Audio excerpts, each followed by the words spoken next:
자, 오늘은 라오디게아 교회 이야기를 좀 두 차례에 걸쳐서 제목이 이렇게 돼 있어요. 라오디게아 교회의 현실과 전망.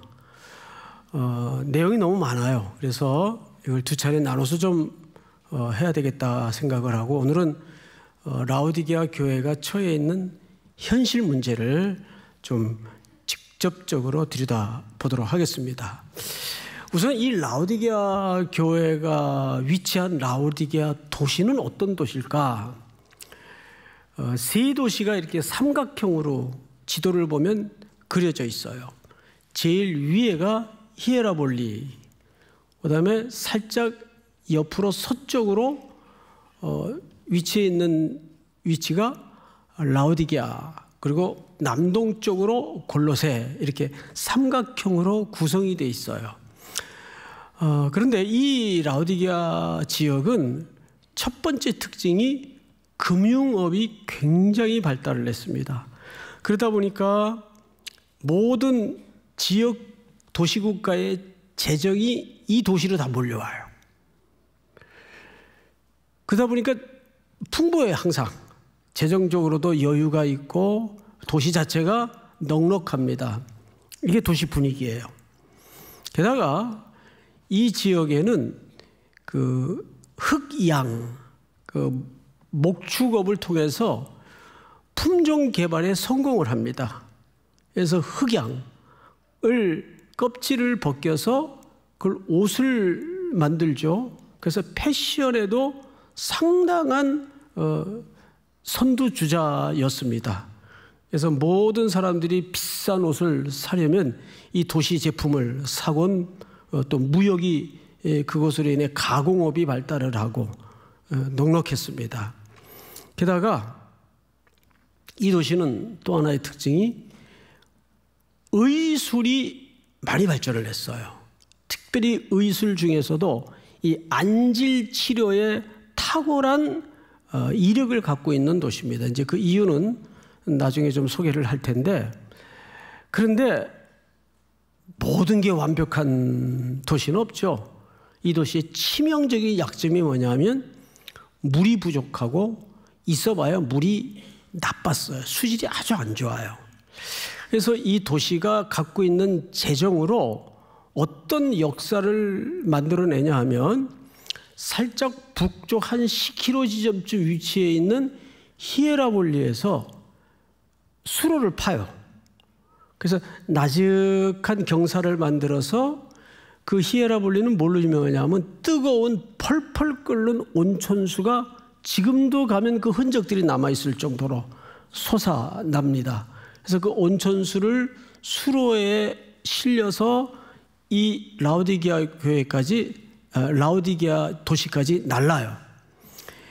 그러면 그 안에 온천수에서 뿜어나온 이 침전물들이 이제 거기에 섞이게 되고, 이 펄펄 끓던 물이 수로를 타고 흘러오면서 그 온도가 유지될까요? 식을까요? 예, 흘러오는 동안에 이것이 미적지근한, 차지도 않고 뜨겁지도 않는 물이 됩니다. 그리고 이제 또 한 군데에서는 골로새 지역에서 수로를 파요.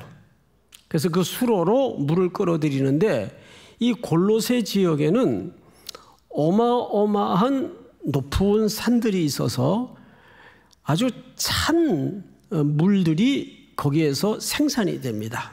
그 찬물들을 수로로 날라요.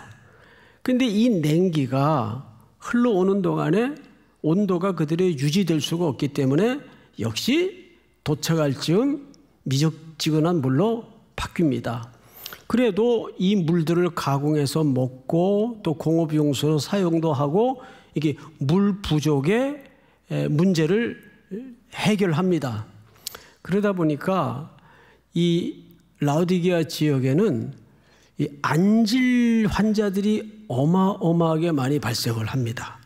그래서 물이 나쁘기 때문에 안질이 생기고, 또 안질이 성행하다 보니까 눈을 치료하는 의술들이 발달을 하고, 또 세계 각처에서 안질 치료를 배우기 위해서 유학을 오기도 하고 이런 도시적 성격을 갖고 있는 거죠.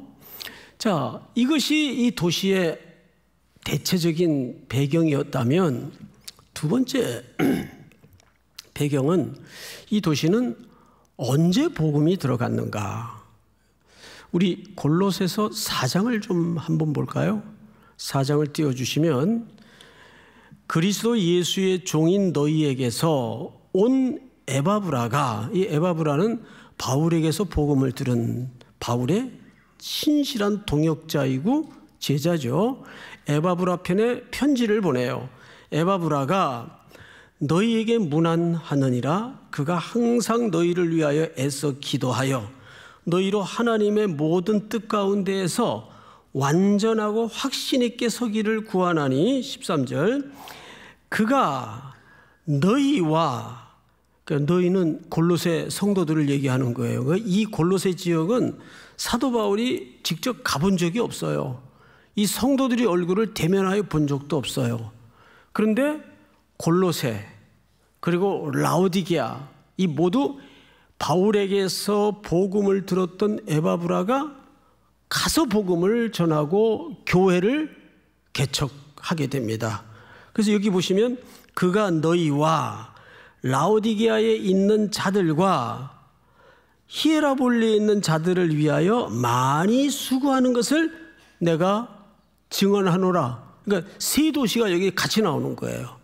이 서신을 받고 있는 골로새와 또 그가 너희와 라오디게아에 있는 자들과, 라오디게아가 등장을 하죠. 그 다음에 누가 등장을 합니까? 히에라볼리. 그리고 이제 다음 절을 한번 좀 띄워주실까요? 다 같이 시작. 이 편지를 너희에게서 읽은 후에 라오디게아인의 교회에서도 읽게 하고 또 라오디게아로부터 오는 편지를 너희도 읽으라. 네, 이 편지를 너희에게서 읽은 후에 어디 교회에도 전달하여 회람을 시키라는 얘기죠. 라오디게아 교회 성도들에게도 이 편지를 꼭 회람하여 읽도록 해라. 이것이 그 유명한 옥중서신입니다. 골로새가 사도 바울이 옥에 갇혀 있을 때 쓴 서신이기도 하죠. 그래서 우리가 이제 한 가지 알게 됐어요. 아, 골로새와 라오디게아 그리고 히에라볼리까지 이 아시아의 위치에 있는 삼각형 구조의 이 세 개 도시는 사도 바울이 직접 메인 몸이기 때문에 가서 복음은 전하지 못했을지라도 신실했던 에바브라라는 제자와 동역자를 통해서 서신 형식으로 복음이 전달된, 그래서 복음이 들어가고 교회가 세워진 아주 특별한 케이스구나. 믿습니까? 그러니까 여러분 이게 이런 거예요.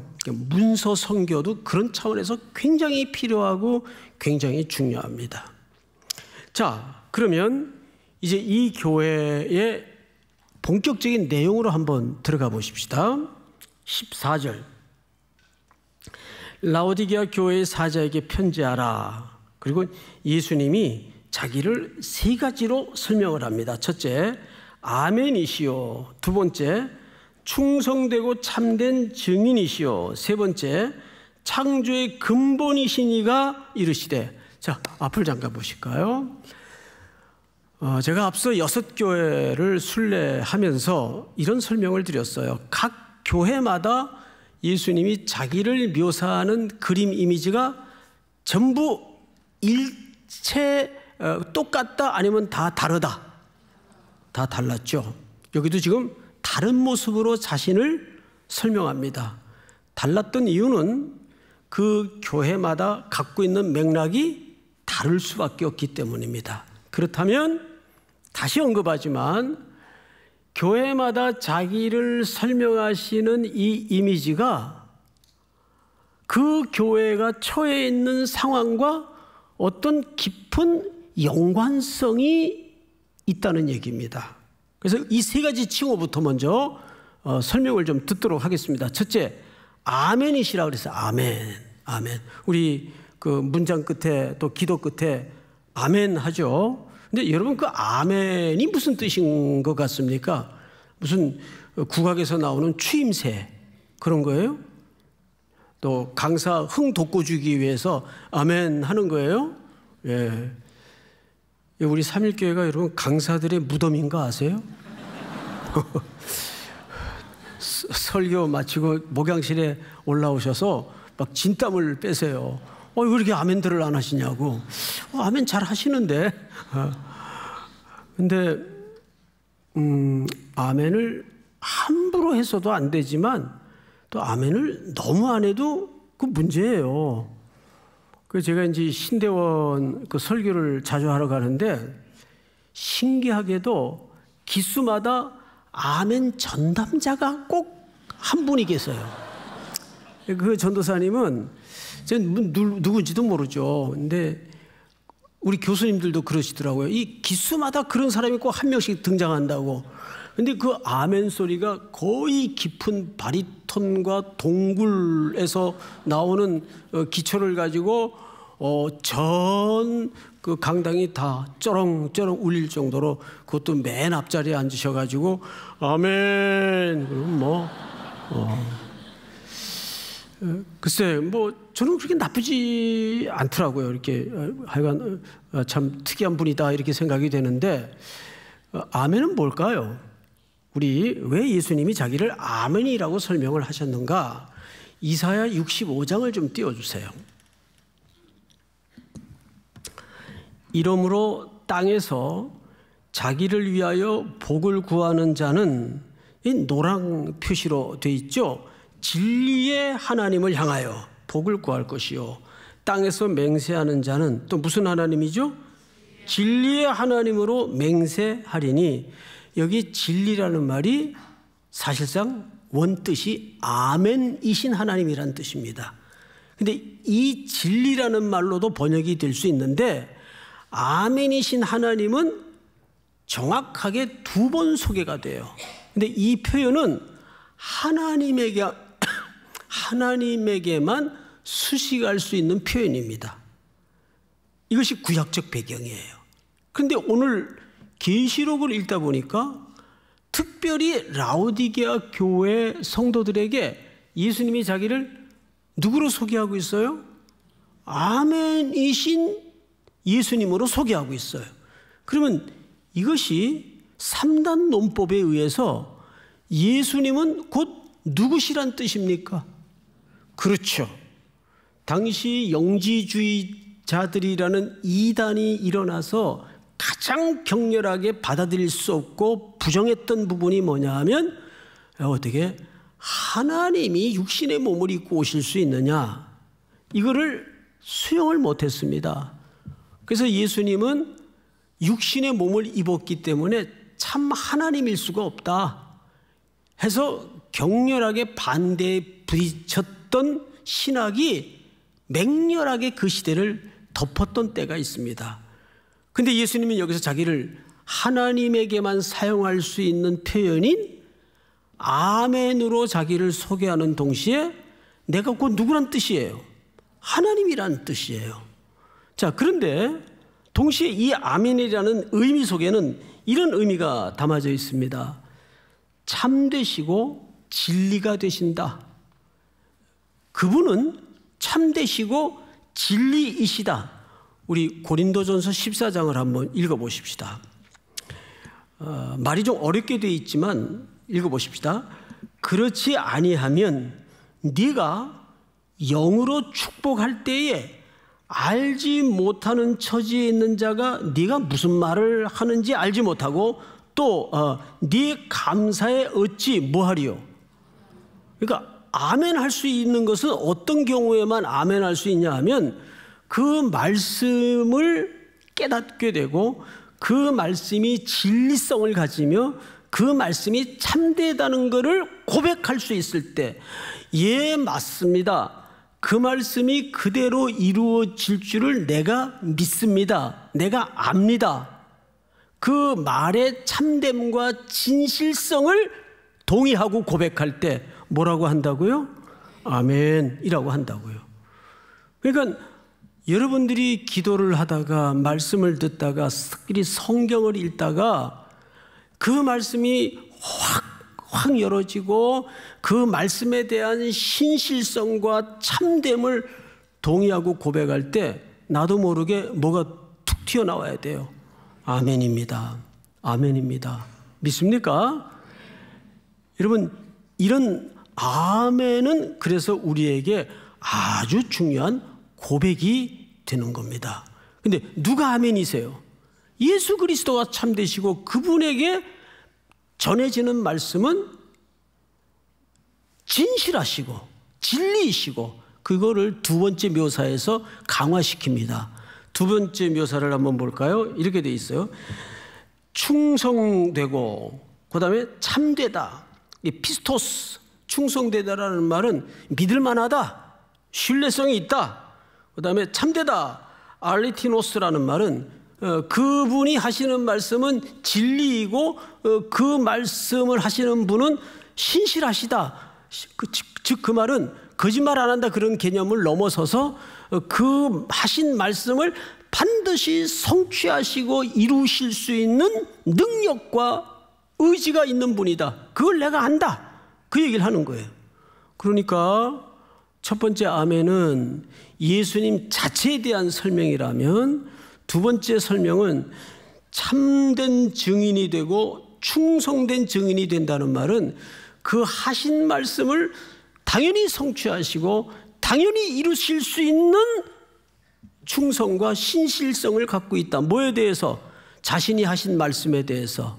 자, 여러분, 우리 예수님이 가장 즐거워하고 가장 기뻐하는 자가 누굴까요? 자기 말에 충성스러운 자입니다. 예수님의 말씀에 충성스러운 청년들을 가장 기뻐하세요. 오늘도 오전에 어떤 이제 자매님이 어렵게 찾아왔어요. 물론 우리 교회에 출석하는 자매님은 아닌데 지금 진로에 대해서 아주 곤혹스러운 갈등과 갈래길에 서 있습니다. 내가 내년에 신대원을 가야 되느냐, 그냥 지금 다니던 직장에 이것도 하나님이 내게 일상에 주신 소명이라면 어떻게 해야 되느냐. 그래서 제가 옛날 같으면 이거 하지 마세요. 그냥 일상에서 건강하게 살아내는 것도 큰 소명이니까 이거 하지 마세요. 그랬을 거예요. 그런데 세월이 가고 시간이 흐를수록 요즘은 제가 지난주 토요일에도 우리 일청 친구들한테 그런 얘기를 했는데 신대원 많이 가라 그랬어요. 신대원 많이 가서 이 세상에 영원한 건 세 가지밖에 없다. 첫째, 그리스도가 영원하시고 그분의 말씀이 영원하시고 꽃은 시들지만 하나님의 말씀은 세세 무궁토록 있으리로다. 푸른 마르고 꽃은 시들어요. 화무십일홍이라. 오래 영원히 갈 꽃들이 없어요. 이 세상의 모든 게 다 유한하고 제한적입니다. 세 가지밖에 영원한 게 없어요. 그리스도가 영원하시고 그분의 일이 영원하시고 그분의 말씀이 영원하십니다. 그분의 말씀이 영원하다는 것은 하나님의 입에서 나온 말씀, 예수 그리스도의 입에서 나온 말씀은 그 예수님이 충성스럽고 신실하신 분이기에 예수님의 살아온 발자국을 성경에서 추적해 보세요. 성경대로 말씀을 이루려 하사 말씀을 좇아 십자가에까지 피하고 싶은 길이었고 마주치고 싶지 않은 사건이었지만 이것이 나에게 선지자들을 통해서 전해준 순종해야 될 길이었기 때문에 그 죽음의 길까지도 마다하지 않고 말씀에 충성했던 분이 누굽니까? 바로 예수 그리스도십니다. 믿습니까? 그래서 예수님은 말씀에 충성하다는 말은 그 말씀을 지켜내고 살아내고 이겨내고 성취하실 수 있는 분이다 그 말이에요. 그 말이 오늘 여기에서 두 번째 묘사 가운데 충성된 분이고 참된 분, 알레티노스, 신실하신 분이다. 믿습니까? 세 번째 묘사가 뭐죠? 창조의 통치자. 자, 우리 세 번째 묘사 14절을 보시면 하나님의 창조의 근본이신 이가 이르시되, 이게 세 번째 설명이에요. 창조의 근본. 이 표현을 썼을 때는 지금 라오디게아 교회가 처해 있는 어떤 현실적인 문제와 굉장히 깊은 유관성을 갖고 있습니다. 그 창조의 근본이신 이가라는 말은 무슨 뜻일까? 이것은 마태복음 28장 18절에 예수님이 승천하시기 전에 제자들에게 땅에 남겨진 자기 백성들에게 주신 말씀 중에 대위명령 속에 주신 말씀이에요. 띄워볼까요? 자, 같이 한번 읽어보십시다. 시작. 예수께서 나와 말씀하여 이르시되 하늘과 땅의 모든 권세를 내게 주셨으니. 하늘과 땅의 모든 권세를 내게 주셨으니. 그러면 이 창조 세계에 보이는 영역과 보이지 않는 영역과 하늘과 땅의 모든 권세를, 그 고난을, 그 주권을 누구에게 하나님이 주셨습니까? 예수 그리스도에게 주셨습니다. 그런데 사실 이 창조의 세계는 예수 그리스도와 성령님과 하나님이 같이 이루신 동역의 결과물들이에요. 그런데 그럼에도 불구하고 그 고난을 예수님이 스스로 취하거나 스스로 갖지 않으시고 누구에게 받았습니까? 아버지께로부터 받았어요. 이게 예수님이 아주 겸손하신 태도예요. 그 진짜 권위는 자기가 스스로 취하는 것이 진짜 권위가 아닙니다. 진짜 권위는 부여되는 것이고 주어지는 것입니다. 믿습니까? 그런데 왜 그 고난을 예수님에게 맡기셨을까? 예수님은 충성되시고 진실하신 분이니까. 그러니까 우리 하나님이 가장 소명을 주시는데 기뻐하시는 대상은 인격도 필요하고 성품도 필요하겠지만 가장 딱 그 중에서도 하나를 꼽아 끄집어 올리라면 충성되시는가. 예수님이 그 모델이에요. 예수님이 하나님의 집에서 충성된 자였어요. 여러분들도 그런 의미에서 당연히 충성된 그리스도의 본을 좇아야 됩니다. 믿습니까? 자, 그런데 이제 이 세 가지를 왜 예수님이 자기 모습으로 소개를 하셨는가? 15절을 보세요. 내가 네 행위를 아노니. 보통 앞에 6개 교회는 칭찬이 다 있었어요. 이 패턴 뒤에. 내가 네 행위를 안다. 그래도 너에게 이런 좋은 점이 발견되었고 이것은 내가 분명히 인정하고 칭찬한다. 유일하게 라오디게아 교회만은 전혀 칭찬이 없습니다. 생략된 게 아니라 칭찬이 없어요. 그리고 내가 네 행위를 안다 그래요. 그 어떤 행위를 아는가? 15절을 다시 보세요. 네가 차지도 아니하고 뜨겁지도 아니하도다. 네가 차든지 뜨겁든지 하기를 원하노라. 네가 이같이 미지근하여 뜨겁지도 아니하고 차지도 아니하니 내 입에서 너를 토하여 버리리라. 아주 유명하고 익숙한 본문이 등장을 했어요. 자, 여기에서 우리가 한 가지 개념적 혼선을 좀 미리 막기 위해서 전제를 좀 내려놓을 게 있어요. 과연 여기서 차든지 뜨겁든지 하라는 말은 무슨 말일까요? 차든지 뜨겁든지 하라. 보통 이제 일반적으로 열심을 내야 된다. 열정이 없다. 열정이. 그러면 온도가 지금 여기 세 종류 온도가 등장을 했어요. 뜨겁든지 미지근하든지 차갑든지 셋 중에 하나예요. 근데 지금 라오디게아 현실은 차가운 거예요? 미지근한 거예요? 뜨거운 거예요? 미지근해요. 그러면 이게 만약에 차든지 뜨겁든지가 우리가 익숙히 알고 있는 것처럼 이것이 어떤 열정에 관한 것이라면은 그래도 이게 온도를 기준으로 치자면 차가운 것보다는 미지근한 게 좀 낫죠. 그래 안 그래요?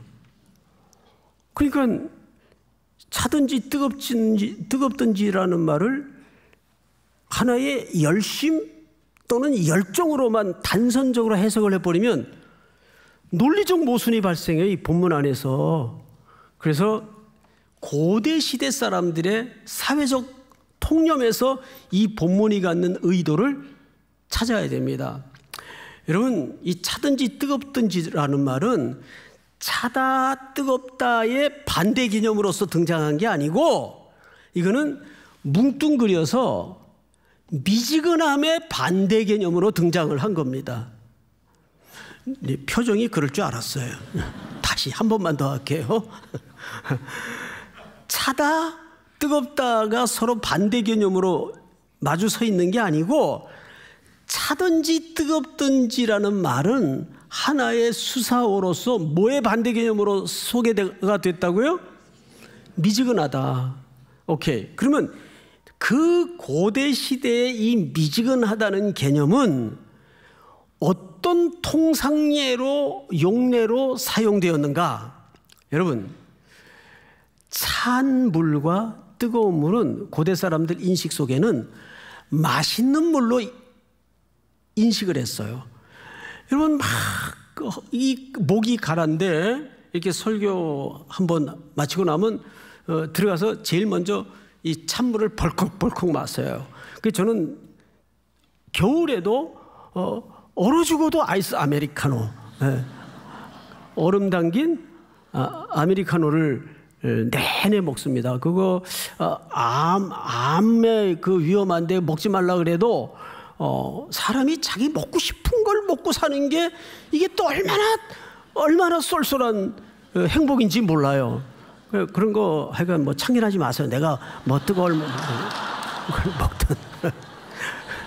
그런데 또 찌개가 나왔는데 다 식어가지고 미적지근해서 나왔어. 맛이 있어요, 없어요? 모든 음식은 따끈하거나 뜨거울 때 맛이 있어요. 이 뚝배기 같은데 며칠 전에 그 일산에 가가지고 그 무슨 손만두 집이 있는데 비 오는 날인데도 대기표가 장난이 아니더라고요. 근데 그 시골 구석까지 가가지고 그걸 한 그릇 한 30분 기다려서 먹는데 만두국이 나오는데 막 국물이 벌럭벌럭 끓어서 나와요. 그래서 그거를 떠서 먹는데 얼마나 속이 시원하고 훅 내려가는지. 그러니까 우리는 그 펄펄 끓는 물을 국을 떠서 먹으면서도 시원하다. 이게 얼마나 역설적 표현이에요. 근데 이건 한국 사람들이면 이 맛을 알아요. 또 뭐 옹탄 냉탕 왔다 갔다 하면서 뜨거운 열탕에 들어가면서 동네 아저씨들이 뭐라 그러고 들어가요? 시원하다. 그 진짜 그런 줄 알고 중학생 아들이 따라 들어왔다가 뜨거 그러고 튀어나가면서 뭐라 그래요? 세상에 믿을 놈 하나도 없구나. 응? 이거 뭐 아재 개그예요, 그냥 아재 개그. 그러니까 고대 사람들은 차다, 뜨겁다를 맛있는 물로 인식을 했다고요. 이해가 돼요? 그러면 미지근한 물은 무슨 물로 인식이 됐는가 하면 그 고대의 배경을 한 글들을 읽어보면 미지근한 물은 누구에게 주는 물인지 아세요? 그 당시 노예들에게 주는 물이에요. 그래서 미지근한 물 하면 쓸모짝 없는 물, 이런 인식이 동의어로 가능했던 시대가 이 시대입니다. 그러니까 예수님도 뭐라 그랬어요? 미지근한 물을 어떻게 해리라? 토하여 내리라. 이거 토하여 낸다는 말을 썼지만 개워낸다. 속이 미식거려가지고 개워낸다. 어느 교회가? 라오디게아 교회가 그런 매우 엄중한 평가를 받고 있는 거예요. 아니 도대체 그 교회가 어떤 상태길래 예수님께서 웬만하면 이런 표현 안 하시는 분인데 이렇게까지 표현의 대상이 되어버렸을까? 우리 조금만 더 들어가 보십시다. 자, 몇 절을 보시냐 하면 17절, 네가 말하기를 나는 부자라 부유하여 부족한 것이 없다 하나. 자, 아까 서론 시간에 라오디게아 도시적 성격에 대해서 설명을 드렸죠. 정말 이 도시는 AD 17년과 60년에 큰 대지진이 있었어요. 그 소아시아 변두리에 지역에. 그래서 모든 도시가 사실은 다 붕괴됐습니다. 그러니까 중앙정부 로마에서 그 도시 재건을 위해서 재정을 다 뒷받침을 해줬죠. 빌라델비아 교회도 마찬가지였어요. 그런데 딱 한 교회만 그 재정 지원을 거절한 교회가 라오디게아 교회입니다. 아, 됐습니다. 그냥 우리가 알아서 할게요. 이렇게 된 거죠. 그 정도로 자부심이 있었고 재정의 여유가 있었던 교회예요. 그러니까 근데 여기서 이제 혼선이 생긴 거예요. 그런 재정적 여지나 여유가 결국 자기들의 영적인 수준과 실력으로 이해를 했더라고요. 여러분, 실제 교회가 이렇게 대형하게 돼가고 커갈수록 그런 함정에 함몰되기가 딱 좋습니다.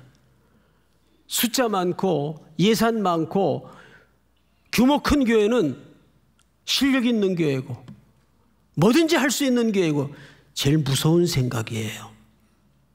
라오디게아 교회가 그 사고에 빠져 있었던 겁니다.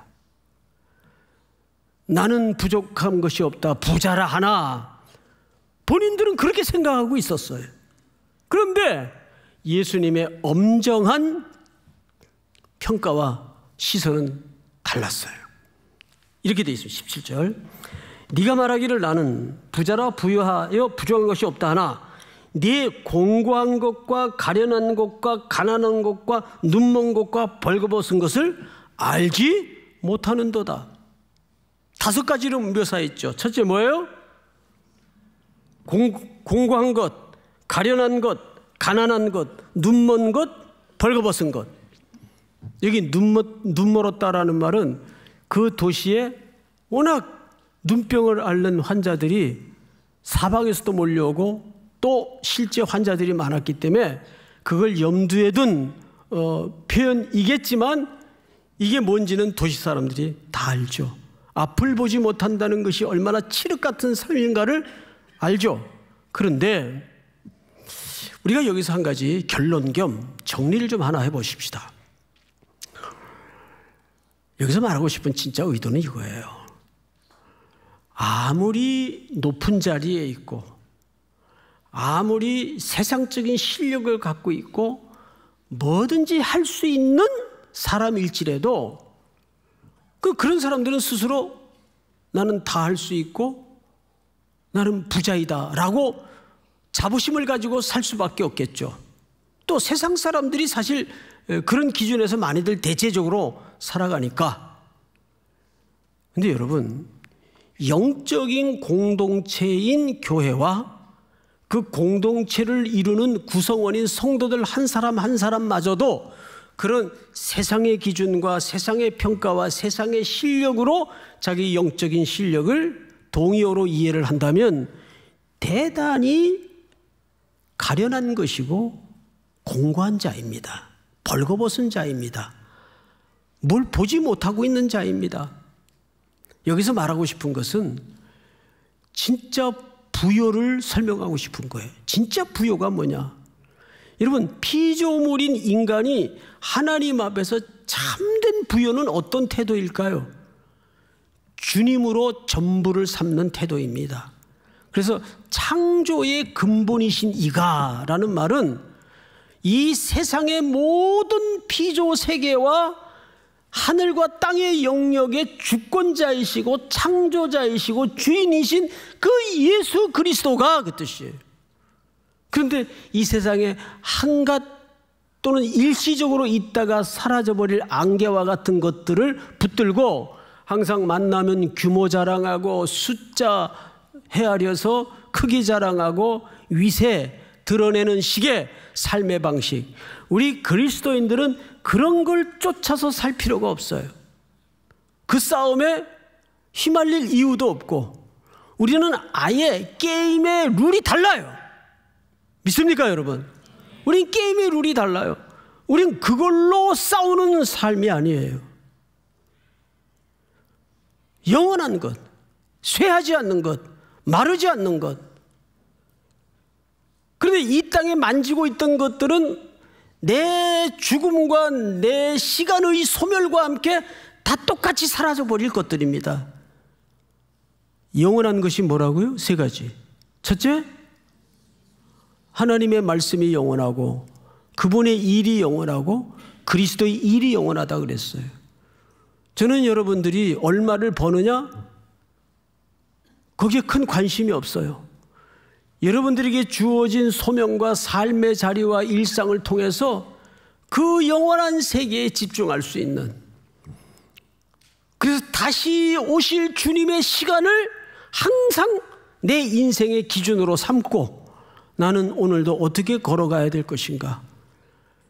여기 나는 부자라 부족한 것이 없다 하나 라는 말은 이 세상 것들로 만족함과 포만감에 붙들려 있던 라오디게아 성도들의 잘못된 기준을 얘기하는 거예요. 근데 우리 그리스도인들 가운데도 자기의 진짜 성공을 그런 것으로, 아, 너 참 성공했다. 아니요. 이런 부자라는 것과 잘 산다라는 것은 달라요. 부자라는 것과 잘 산다는 것은 달라요. 여러분 잘 사시기 바랍니다. 누구 안에서? 진정한 부요의 근거이신 그리스도 안에서 또 한 주를 그런 부요한 자로 살아내고, 우리 중간 지점쯤 15일 날 효창운동장에서 만나는 은혜가 있기를 주의 이름으로 축복합니다. 다 일어나세요. 우리 315장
소리 들고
지금은 우리 구주 예수